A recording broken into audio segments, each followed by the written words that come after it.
Bitcoin is potentially forming a bull flag. Titingnan nyo yan, di ba? Sa 4-hour time frame. Obvious na siya sa 4-hour time frame. Yung bull flag na yan. So, ang kailangan po nating makita is a breakout above this trend line. Yun lang. That's it. Teka, analyze nating mabuti, ha? Alright? So, bull flag, syempre, kaya nga bull flag, bullish po yung pattern. Yun nga lang, nagre-retrace po siya, okay, after a good run, nagre-retrace yung price. Okay?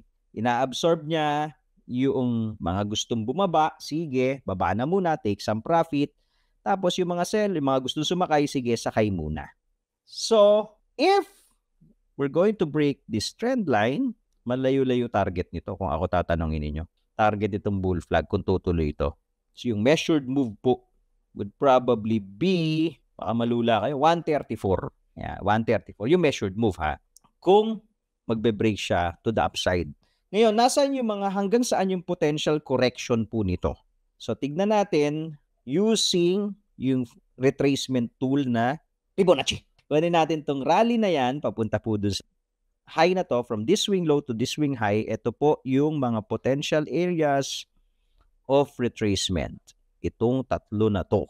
Watch out for this area, 119, 117, and 115. Okay? So kung makikita po ninyo, itong 117 area, meron tong SR flip. So may confluence. So, ayan, may confluence na. Okay? So, ito yung setup, ha? Okay, may confluence dyan. Yung mga TIPI traders natin, okay, or using 4-hour time frame, can make a bang, okay, for a BTD setup dyan sa 117. So, ibig sabihin po, pagka tumama dyan, tapos may green dot, green cloud ka naman eh. For sure yan, green cloud na. May green dot at may may red candle ka, green candle ka na nag-overpower ng red candle, yun. So, palights. Diba? So, yun yung inaantay natin. Ngayon, sa 4-hour time frame po, nagbigay na ng setup ito. Okay, sa 4-hour time frame. Nagbigay na ng setup CityPy. Ito po yun. And valid pa rin tong setup na to. Valid pa rin po itong setup na to. Ilang. Ito yung entry niya. Green dot, green candle, in-overpower niya na itong mga dalawang red candle na to. So, ito yung entry niya, ang exit niyan, ang stop loss po niyan, posibleng ito, yung low nitong entry candle mo, okay, kung conservative ka.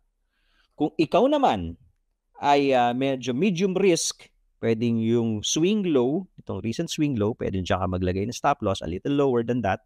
Or, kung ikaw naman ay high risk, pwede ka dito maglagay ng iyong stop loss. Itong mas malayo na pivot low, na swing low. So, ganyan po siya. Alright? So, itong entry na to, can this fail? Can this succeed? We don't know. We will let the market decide. Ang importante po dito, binigyan ka ng setup at binigyan ka ng exit. Okay? Nitipay. So, ngayon, kung ma-execute, for example, yung stop loss mo, tinamaan, there's a likelihood na bababa pa yan. Kasi may mga retracement areas ka. So, kung doon sa retracement areas mo, may setup na naman, sok pa na naman. Ganun lang po. Pinadali na yung buhay dahil kay Tipay.